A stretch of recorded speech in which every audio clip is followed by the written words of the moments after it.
everybody, and welcome back to the Blue Jays Today show. And holy crap, guys, today we got to talk about everything that went on this week. This was such a refreshing week in Blue Jay land. So far, we've won 3 games of the 4. That's incredible. And we also got some crazy trade rumors surfacing about Vladimir Guerrero Jr. We got to talk about the wins, the highs, the lows. It all is changing right now in Blue Jay land. I'm your host, Adam Pennell. And I'm your host, Nicholas Playalog. And when you're out, they just find a way to suck you back in, right? And that does feel like what's transpiring this week. I know we're going to get comments in here, and we're even going to comment it on ourselves, talking about the level of competition that they're facing. Because clearly, the Chicago White Sox and the Detroit Tigers, who were on a losing skid prior to starting this series against the Toronto Blue Jays, not the best competition in the MLB. That is 100% fair. I totally get that. But we have not scored 9 runs in, it was back-to-back games, in so long. I think they actually said it on the broadcast yesterday, which was crazy, by the way. The broadcast yesterday was just insane mode, something out of a fever dream. But I don't think that we've done that in over a year, right? So I understand it's the White Sox, it's the Tigers, I get it. But let me enjoy this for a second. Let me enjoy hitting with authority for just a second, please. Yeah, absolutely. I mean, hell, we even done it again, right? I mean, it was the first game this week. On Monday, we scored another 5 runs. So 3 games of 9-run ball, like, yeah, you got to do it against the White Sox. But the White Sox and Detroit Tigers aren't giving up 9 runs a game. They're not. So the fact is, we're doing more damage against them than other teams. So I think you still have to give credit to the Toronto Blue Jays hitters that they're actually starting to turn it around. A lot of guys like Bo Bichette are starting to turn around. That's always been key for the Blue Jays. David Schneider moving up to the top part of the lineup. Not so much damage this week, but still disrupting the lineup a little bit, kick-starting the guys like Bo Bichette. Vladdy's still staying hot. Danny obviously being hot as hell. And Varsho hitting a couple bombs. Like, this is what I mean when we were talking about changing the lineup. That is going to kickstart something in these guys. When your job's on the line, you're going to play a little bit better. Well, let's talk a little bit about Bo Bichette really quickly, everybody. Bo is having a stretch right now, and this is absolutely necessary for the Toronto Blue Jays, folks. Bo Bichette, in the last 10 games, has been destroying the baseball. The guy's batting .405, getting on base 46% of the time, has an OPS well over 1.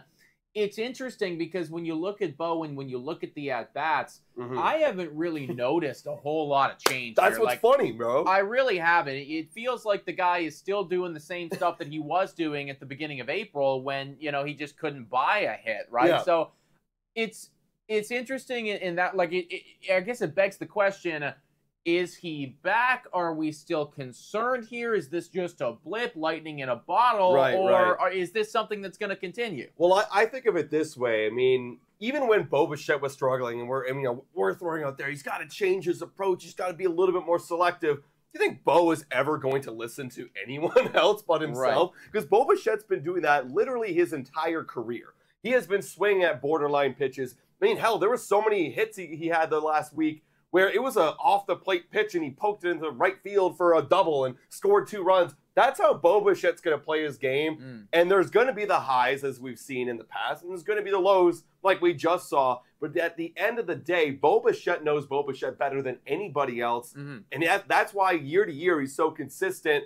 And look, I will continue. If he struggles again, I'll keep saying, Bo, you got to be more selective at the plate. And he'll say, shut the heck up. I'm Bo Bichette. I know better. I know more about baseball than you. Bo knows, okay? And he's going to hit, right? So I'm glad that he's doing it. Is he back?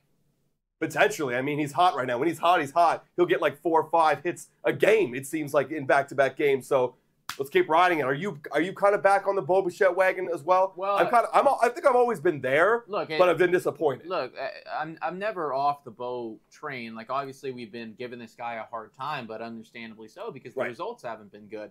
But I mean, seeing him do this is, you just need to see it because the Toronto Blue Jays, we're not going to be a playoff squad without Bo Bichette doing what Bo Bichette's done in the past. That needs to be a staple in the lineup who you can trust in key moments with runners on base, and he will cash them in, and that's something that he's done over the last 10 games. I didn't put it in that tweet right there, but only 3 strikeouts as well. So even though, Yeah. he's a free swinger and he does chase everything, he is limiting the amount of strikeouts. I saw a comment right here from Matthew Strong saying he's facing garbage pitching. I hear that. The White Sox pitching is not incredible, but Jack Flaherty's pretty good at baseball. Jack Flaherty is having a very solid year. The Toronto Blue Jays roughed him up yesterday, and a big part of that was Bo Bichette. So, I mean, yes, there's an element to these are bad teams. Like I said off the top, these aren't the best baseball players, but Jack Flaherty can absolutely play ball, and the Toronto Blue Jays lineup, Bo Bichette included, even with an exclamation point, took it to him yesterday. I mean, how many times have we said watching teams like, well, this is a garbage pitcher, but somehow he's dominating the Blue Jays today, right? It's the same stuff. Okay, you're going to face garbage pitching, but at the end of the day, what I'm seeing is a consistent approach, which we can all agree, he continues to do this approach where he's a free swinger. It eventually does come around, and thank God it's coming around. And it all started, too. Again, I don't know. Is it a coincidence? Is it not? The fact that he got bumped down to the 4th spot. That for me is, again, kick in the ass. Things are changing. Jobs are moving. Hell, I remember, and maybe it's a 4th spot thing. Players have something in their mental where they feel comfortable in different times in the game. Like maybe I'm not supposed to bat in the 1st inning of the game, or maybe I'm supposed to see a little bit more and get myself mentally ready in. It's like teeing off. Like, which do you want to tee off first? Do you want to tee off third, right? In golf. For whatever reason, Bo Bichette out of the 4th spot has always been a great hitter. And keep him there. If it's working, you got to keep him there. Yeah, so, I mean, I am loving what I'm seeing out of Bo, obviously, and this is necessary for this squad. Guerrero continuing to get it done over the last 12 games here. He is right up there batting .391. Both of them, actually, batting .391. This is absolutely something that we needed to see from this squad because, I mean, the first month and a half, both of them were just ghost mode, right? Like, they completely just not even relevant to this squad, and you saw the results accordingly. Now they're turning it on, and you're seeing the other side of the shoe. And I do want to make this very clear, folks. We're talking about, this sample size is 12 games, but from the winning standpoint, from the results standpoint, we're looking at 4 games here, like a 4-game stretch where, barring the Tuesday game, we were very good at baseball, right? So this is a very small sample size, and I do think that there still needs to be a lot of caution, even though you're optimistic right now. It's a cautious optimism because, yes, this Toronto Blue Jays team, they will have games where they blow up for 9, and then they'll have that Tuesday game where it's, 0 runs and we're shut out again and we just can't seem to get anything going. So I'm not 100% bought in on this train just yet, but I will say that it is the start of what you needed to do, right? This is the beginning. This is the first step. There's lots of steps to go, but this is the beginning of hopefully something. Well, how many times have we talked about, especially in the past couple weeks, that this upcoming stretch of schedule, this weaker schedule, you have to start getting it clicking, right? I mean, you've had a tough schedule up until this point where you're trying to find yourself, getting in a groove, you're getting into a dark space. Well, maybe having teams like the White Sox and Detroit Tigers who are struggling can be that boost that you need, that confidence level. I mean, you need to get some sort of confidence and ability to go out there and face the tough pitchers when they come around. Like, if they go on a crazy stretch here in the next 2 weeks, start winning a bunch of games, they get back to 500. Okay, now you got the Baltimore Orioles. Right. You're facing them at Rogers Center at the beginning of June. You're going to feel a lot more confident if you're on a high, and they just got swept by the St. Louis Cardinals. They did. They're on a low. Yeah. That's what you need. You need momentum swinging, and there also could be an argument. I think it's a fun argument. The home run jacket coming back. That was planned apparently a couple days before. Like, they were getting it designed. They had it building up. And they were agreeing, like, hey, guys, we need just something here. And the Blue Jays whipped it out. And what do you know? In the last 2 games, they get 4 home runs. Which is something that we haven't seen in a long, long time with this team. Obviously, I mean, correlation doesn't mean causation.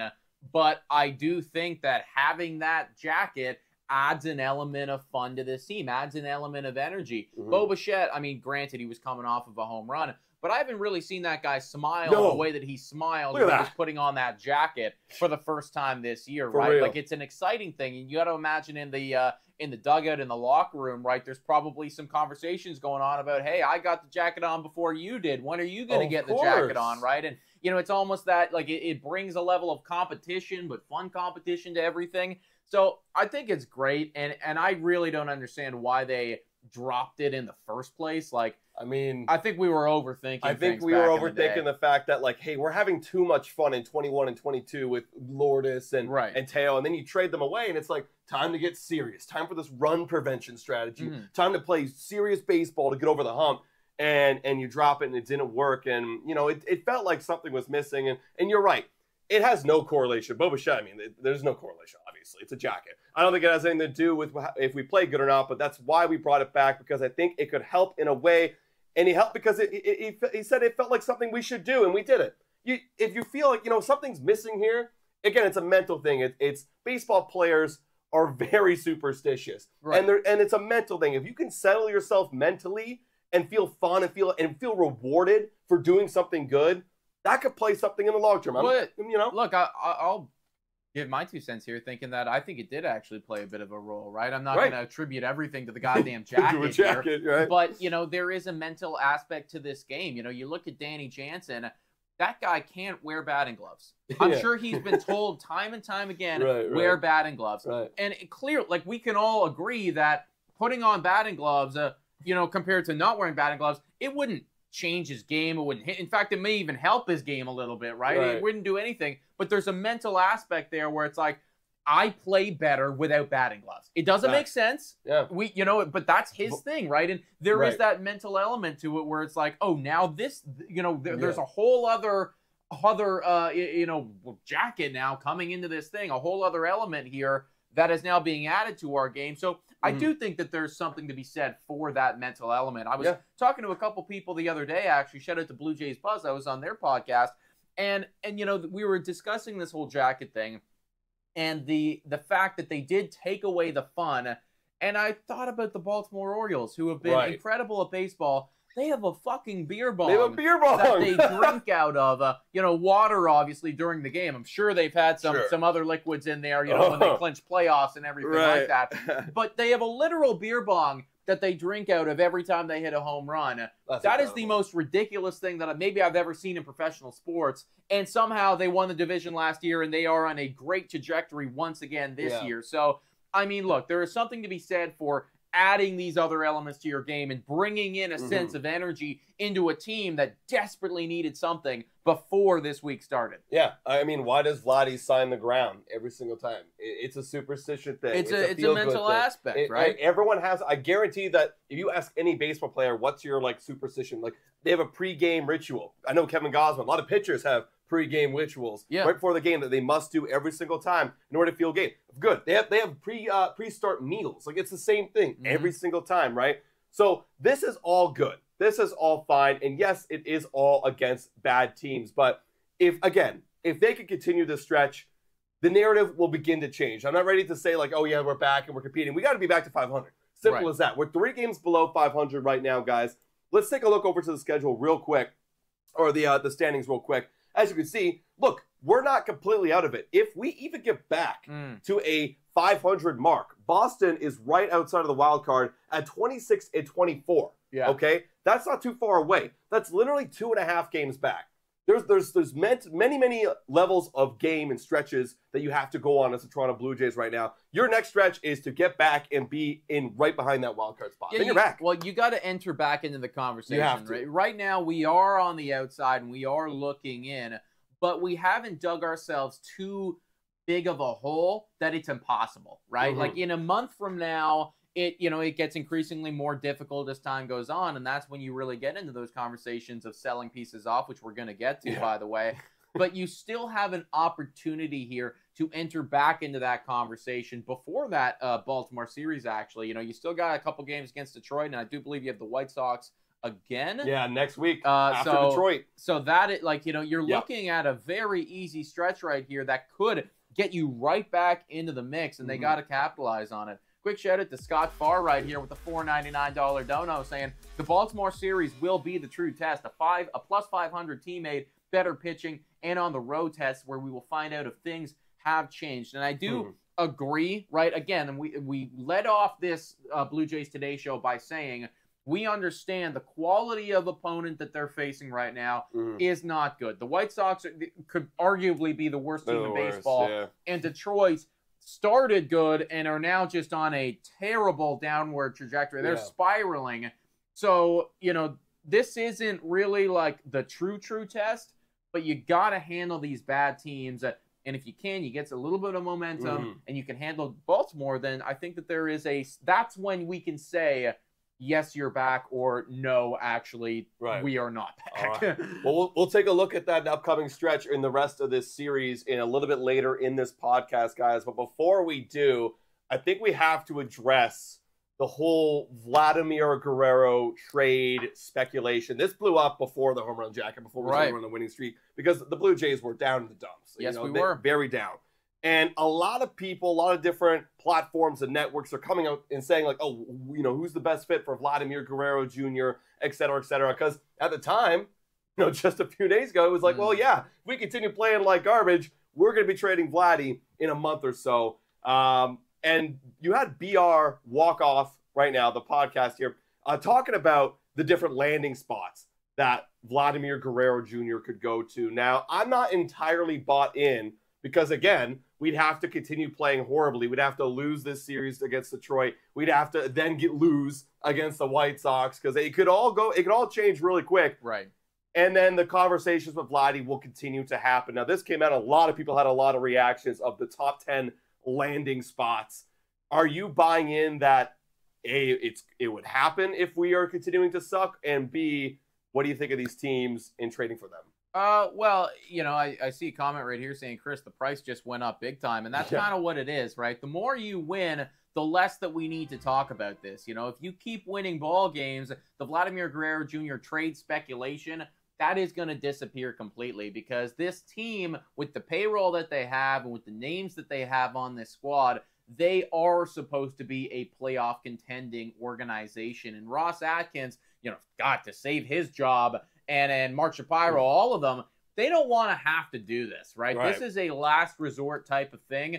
And a week ago, it was looking like we were going to be getting to that place sooner rather than later. If you do work against Detroit and you do work against Chicago, and then you continue to do work against Baltimore, because that will, once again, like we said, be the true test. Can you beat a team above 500? Then you can kiss these conversations goodbye. If you go on to split this series with Detroit, and then, oh, God forbid, you lose the series to the White Sox, congratulations. Now we are back in the shit, and we are going to be talking about this. The one thing that I think is completely ridiculous here by BR Walkoff, why on earth are the Yankees on this list? Look, I know that you put them 9, but I feel like that's got to be the most clickbait garbage that they're just doing that because they know that we're going to get pissed off about it. There's absolutely no reality in any universe that the Toronto Blue Jays would trade Vladimir Guerrero Jr. to the New York Yankees. They may want him on their team, but, unless you're giving you literally need to be going Juan Soto and Jason Dominguez and, you'd have to be so crazy for us to even consider that, because no one wants to see him in pinstripes. No, Yankee fans don't want to see it. We don't want to see it. I mean, maybe the team doesn't even want to see it themselves. I mean, it kind of makes sense. You got Rizzo with a 700 OPS, like 703, and it's like, okay, maybe that's a clear need and they're winning. But they're not even considering the division rival. It's absolutely ridiculous. But I'm with you on the whole how it would play out with the whole Vladimir Guerrero Jr. thing. I also think, and you brought this up to me, I fully agree that Ross Atkins will never trade Vladdy. Ross Atkins won't. Because if you trade Vladdy, that's essentially meaning, well, I guess you're fired now. You know what I mean? Because now we're transitioning to the next wave and you're gone. So I feel like Ross Atkins would have to stick with Vladdy unless he's guaranteed, or for whatever reason, some job security, and he's guaranteed the next little bit where he can be overseeing this rebuild that we don't see. That's why I found it really interesting and also shocking, the fact that apparently the Toronto Blue Jays were in discussions and had engaged in these discussions, right? And it wasn't something where somebody calls you on the phone and they say, you want to trade Guerrero, and they say absolutely not. No, they were absolutely complicit in talking that through. They did say that the asks were ridiculous. This is all from an MLB executive, by the way. They said the asks were completely ridiculous. But I do find it interesting that Ross Atkins even had those conversations, because I've always been of the mindset where if the Vlad and the Bo and the Springer era is working, Ross Atkins keeps his job. If this era, doesn't work, we don't make the playoffs, or we get swept again in the playoffs, Ross Atkins is gone because clearly his vision for this team did not pan out the way the Toronto Blue Jays fans wanted it to. And Vladimir Guerrero Jr. is effectively the poster child for his vision. Maybe Dalton Varsho too. But. Maybe. Well, I guess you could make an argument that, well, he's someone asked about him, and people are probably calling, asking, and he's engaging because, well, if I am going to trade Vladdy, the only way I'd actually keep my job is if I were to pull off something ridiculous, like let's throw out that Dominguez and Volpe. Sure. Jackson Holiday, and maybe you can stay if you can stay if Jackson Holiday. If you got that deal done, you stay. Like I don't know how the hell. To defend Ross, and I don't do this often, I guess that would be the only reason why he would be engaging. But let's also keep in mind, everybody, less than a week ago, actually, on Saturday, was when he had this big-time press conference talking about, the team and everything and the patience and the process. And isn't it just the most Ross Atkins bullshit that he comes out and he gives you all these cookie-cutter responses, and then legitimately, like, 48 hours, 72 hours later, that's when we hear the reports of, oh, well, actually, they have engaged in conversations and they have discussed it, and they might not be opposed to it if they have to retool. I just thought that was the most ridiculous thing ever, because that, to me, exposed Ross Atkins for the, effectively AI-generated person that he is, I mean, it was obviously all AI-generated comments, and whatever he was saying was just BS, but I guess some of his BS might actually be coming true. I guess things have been looking encouraging behind the scenes. And that is why the Blue Jays have started to pop off recently. And I mean, there's something there, I guess you could say. Some things that we didn't see. If the Toronto Blue Jays did end up, let's say they do go on this, this stretch, this is just flash in the pan. It doesn't actually work out. We revert back to the way things were. Would it be a Vlad trade for you, or would it be a Bo trade for you, or would it be both? This trade deadline you're talking. That's right. This trade deadline. Or would it be neither? Yeah, honestly, for me, and I play it very safe, and maybe I am biased because I do want this team to somewhat have a change or a retool, not a rebuild necessarily, but a retool. And if that retooling means that we got to keep one of them, right? Which one are we going to keep? I feel like we don't know that answer. I feel like I wouldn't want to trade them now. Wait till the next season. If one of them actually is, if Bo Bichette's Bo Bichette and he's continuing to be Bo Bichette and like consistent, then let's get Bo Bichette. If Vladdy found something in his 25th year of his life and now he's consistent, then maybe I want to do Vladdy. But I don't want to go through an entire rebuild and sell it all. I think if you want to do the Cleveland Guardians way that Ross Atkins did over in Cleveland, and you keep one guy and you retool around him, like the Jose Ramirez. I think that's where I'd want to lean to, because they're still so young. They're such young baseball players. Maybe they have something there. And then bring in some other pieces. So for me, this trade deadline, I would avoid it unless we literally go on the worst streak that we've ever seen. And it's like, okay, like they're bad, they're awful. And then maybe we just got to start over and blow it all up. You see, I would be okay with, because I do think that there is a way that you could trade one of them and actually still be competitive, right? And that's effectively, you make that decision now and you go, okay, you know what? Guerrero is good. We are going to try to retool. We're going to keep this window alive. Guerrero's going to get the extension that we've been flirting with for literally forever now. Bo is not going to do that for us. Let's get some value here and then move that asset into something else. And maybe, that can help that Guerrero window later. I think there's a reality that you could do that. It's obviously very difficult and would take some finagling by Ross Atkins. So, I mean, I don't know if he's the guy that's capable of getting that done. Granted, last 4 games I've been very happy with this team, so potentially he could be on to something. Absolutely. Guys, before we move on and talk about this Detroit series, which already began and had some technical difficulties last night. Wild game. Actually, you know what? I'll go this far and say that might have been the best fucking broadcast that I have ever witnessed in my life. The first 6 innings of that broadcast, Jamie Campbell killed it. Joe Siddall killed it. The Sportsnet crew, I mean, obviously not great start, but, went on to kill it. The fact that I think that they were literally recording their audio off of their phone. That's wild. Like, it was so, I know you weren't, you didn't see it. It legitimately, cutting in and out. Like, it was actually insanity, man. Like, it sounded like a movie that, you you made in 7th grade for your, English project. Like, that's literally what was the video? It was video? One angle. It was one video. It was just a, and it wasn't, you couldn't cut, you couldn't do anything. I don't even know if there was video or audio on the video. I can't even remember. It was awful. But it was also the fucking best.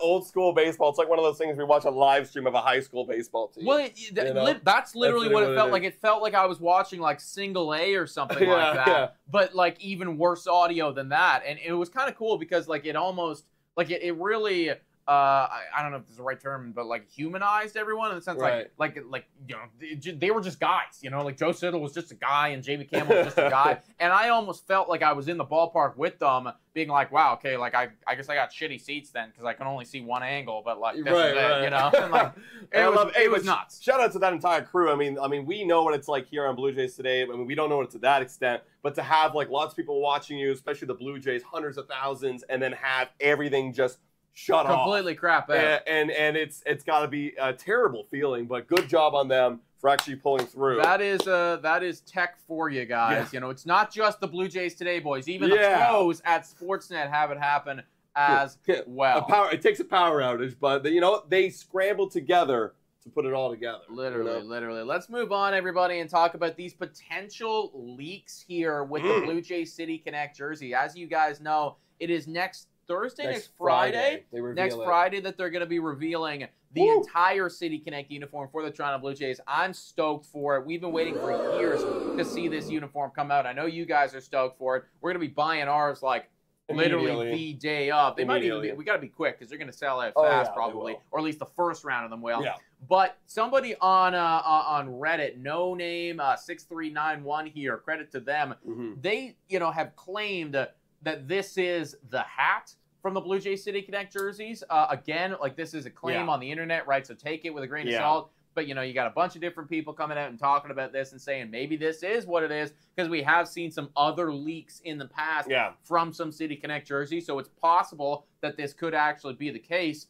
If this is the Blue Jays City Connect jersey hat, what are your thoughts on this? Well, if it is, I take a couple things from this. I see black. I see a black hat that is the base. What does that make me feel like the jersey might be? Right. I hope to God, if it's not black, it might be kind of like looking weird. Right. If the jersey is black, which we've been preaching, I would love that. And maybe a little accent of red and blue. I mean, always that does make sense. That's Canada. That's the Blue Jays. That's a little bit of Toronto too, right? The flag of Toronto, red and blue. Yeah. So that for me, and that tee kind of looks like the Toronto tee. So I'm like, okay, respect. Like it's a shout out to the city. Got the Canada flag. At first I was like, what is that? But the more I look at it and I think about what could potentially be with the jersey, I'm kind of for it. Like if they've got some cool like lines, like maybe they do something with like the subway in the city. Like skyline, I'm like, okay, that's kind of fire. I would kind of like that. I'm not opposed to it. See, I'm getting like the lines that I kind of like it because I'm getting like the movie. I've never actually even seen this movie, but the movie Tron. Yeah, I know the movie Tron. Tron, right? Where it's like you get like kind of like the neon like straight lines as they're fucking flying around. I don't even know what happens in that movie, but I know like it's cool, right? The aesthetic of it is cool, right? And that's kind of the vibe that I get from this hat. And if that is the vibe of the jersey as well, then that is something that I am 100% down for. I could totally see them doing something cool with, like you said, either the subway lines or the CN Tower or streets or whatever it might be. Whatever it might be, you get those neon lights or neon whatever it is kind of passing through once another. You get the Canadian aspect in there with the flag. Yeah. I mean, I think they're onto something, and I'm always somebody that enjoys the darker colors, I'm a cold guy. That's who I am. I like the darker colors. So if it's a black base, you get all that stuff going on. That could be really cool. Yeah, I'm all for it, man. I said one thing: give me black and like show me the city. Like you've done the whole Canada thing. Okay, cool. You represent the Maple Leaf. That's cool. If it's a little touch, that's fine. But if you give me that city vibe, I love it. I mean, the other day I was flying in from Mexico, looking out at the city, and holy crap! Like it actually amazes me when you're flying at night and you're actually seeing how large the city is in the GTA area. Like it's just city. It's incredible. So also, Sophie wants to make it very clear that she thinks it's dark navy. So could be. I mean, look, it's tough to say. Maybe it is. Maybe it is. It's dark. That's what we know. Yeah, see, it's the same people with like who say like I have like brunette hair, but it's like dark like your hair. Right. I'm like, it's like maybe there's a shade. Like I could maybe see the shade of dark navy. But I see more black than anything. Well, do I have black hair or dark brown hair to you? You have black hair to me. That's the thing. See, in some lights it's dark brown. Exactly. And sometimes it's black. In some lights it's dark navy. So you never know, everybody. Either way, I'm with it. I like the design. I think that they could be onto something there, everybody. Yeah. And regardless of what it looks like it could legitimately be some like pile of crap put on, a baseball hat. I will be purchasing it. Yeah. And a hat, probably, too. Get the hat as well. I'm probably getting it, literally everything. Yeah. That's actually, guys, comment your thoughts down below. If you're listening to this on audio podcast, I guess just think about it. But who are you going to be locking in at the jersey? Who is it going to be, everybody? I think Schneider's a pretty good shout. I do think that Jose Barrios is a pretty good shout. I mean, Addison Barsh has been on the show a couple times. I feel like that guy would be really nice for us just to have his jersey up here. But there's a lot of guys that you could potentially be looking at. Where are you kind of sitting? I'm sitting with Schneider. I feel like I got to go with Schneider. I mean, it feels like that's like the next wave spark plug for me, and I kind of want to vibe with it. I had this thought the other day, too, and like, I'm a big guy like that. I like the memes and stuff. I do appreciate the memes. I always said for the longest time that I wanted a Tanner Rourke jersey. I didn't get it. It's too bad. But it would be pretty. You imagine a custom City Connect on it, and it just says burgers on the back. Oh, yeah. You know what I'm saying? Burgers. Look, I know he's only going to be here for now, but like that's something that Blue Jays fans would know forever, right? Like that could look fire in the background. That'd be sweet. Danny Burgers, right? Like whatever it is. That's pretty dope. Okay. I think that'd be pretty nice. Let us know, guys. People got like Jansen, Kevin Gosman, Clement. Jansen's not a bad show, but I hope to God he freaking signs back.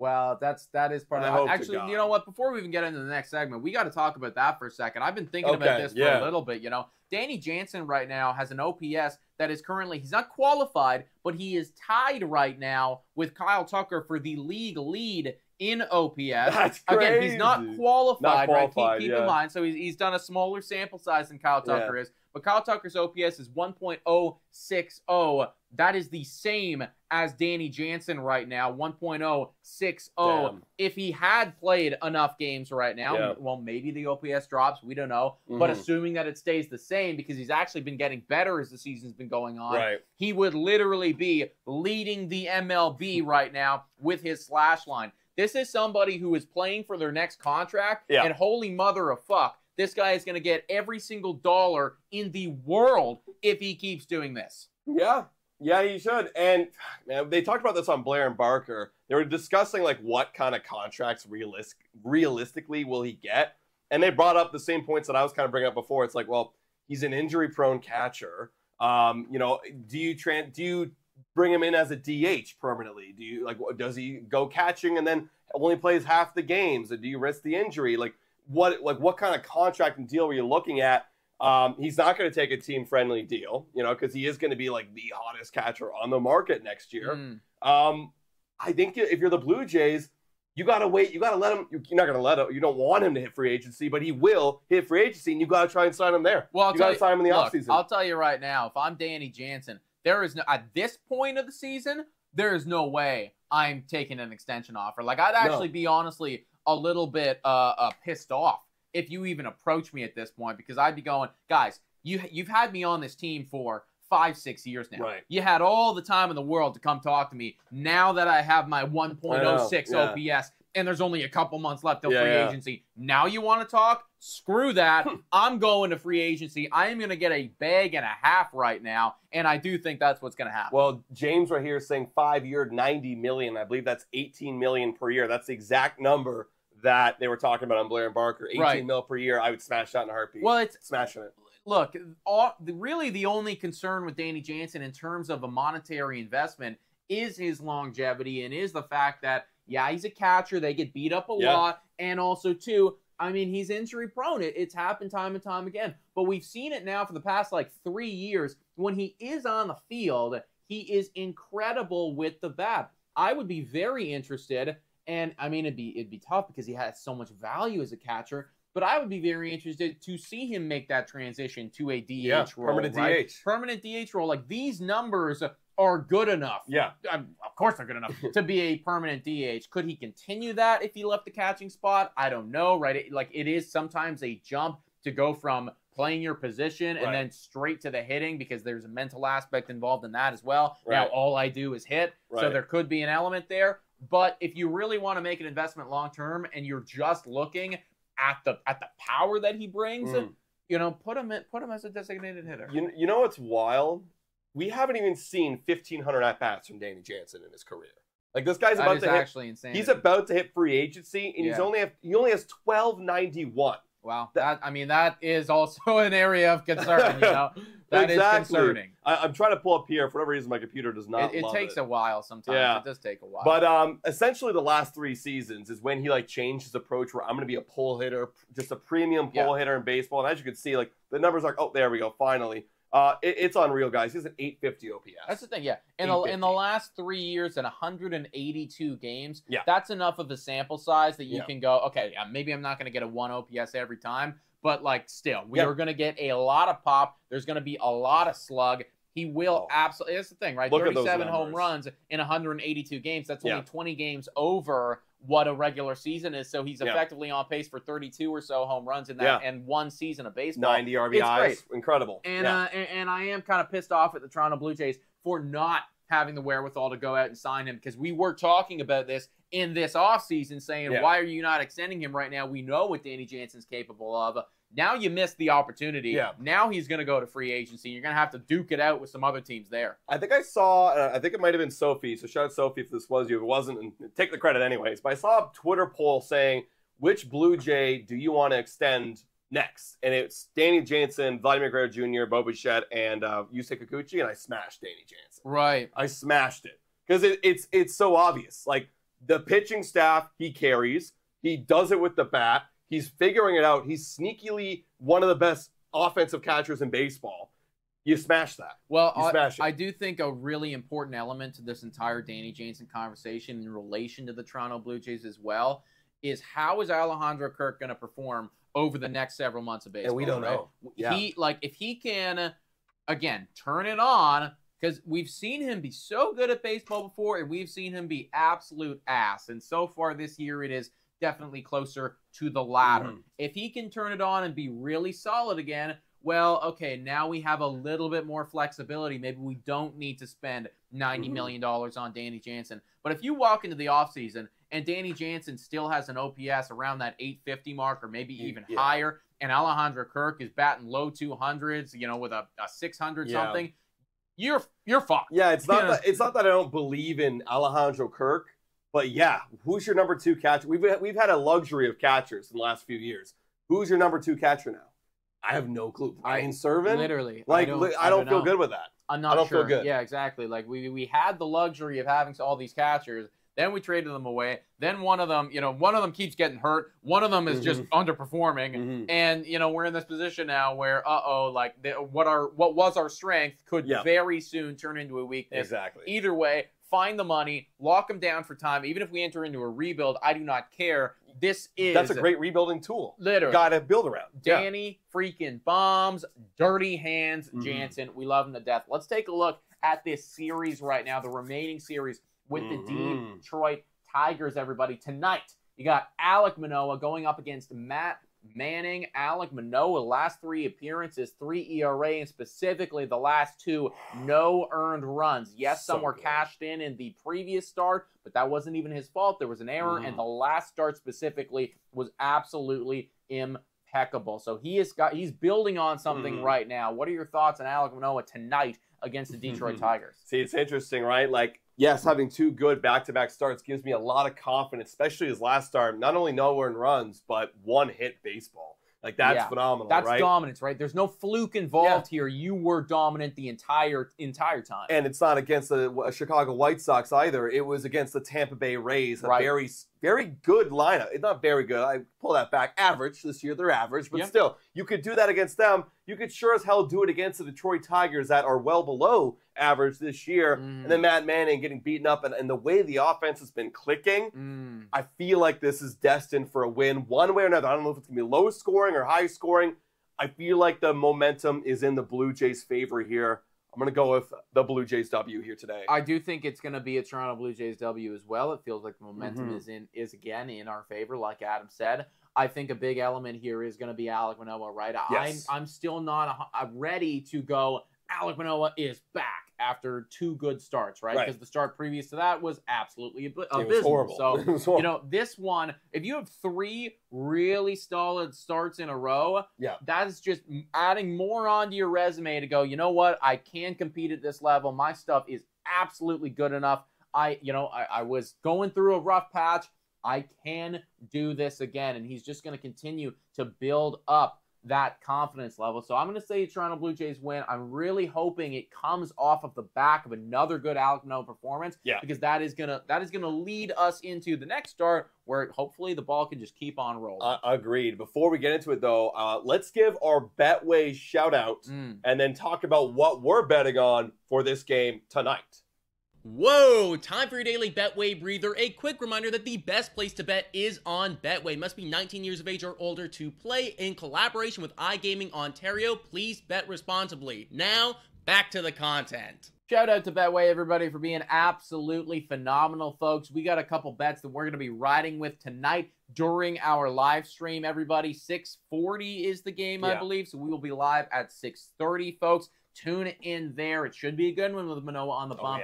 You are rocking and rolling with a Vladdy Jr. hit. Yeah, literally just a single. This dude, even though last night he got a double and a homer, I mean, he's been a single producing machine, and he's got some pretty good odds, honestly. I mean, to get this single versus some other guys in this lineup. Bo Bichette has way less odds. Like, the money won't be as good on the return. And all Vladdy's been doing is hitting singles. So I'm rocking with that. I feel like that's the only time I'll ever bet on singles, when a player so obviously just gets singles. He really is turning into our little Louis Arias so far. I am going to be going with Bo Bichette right now, everybody. It's a little risky, but it's effectively 2 bases that he needs to get. He gets 1 double, he gets a homer, 2 singles, whatever it is, he would accomplish that. Bo Bichette, over the last 10 games, like we said, has been tearing the top off the baseball. I'm just hoping it continues tonight against Matt Manning, who, like we said, hasn't been incredible at baseball. Yeah, actually, let's take a look. What is the matchups too? I haven't even seen this. Okay, Bo hasn't been too good against Matt Manning, but this could also be a day.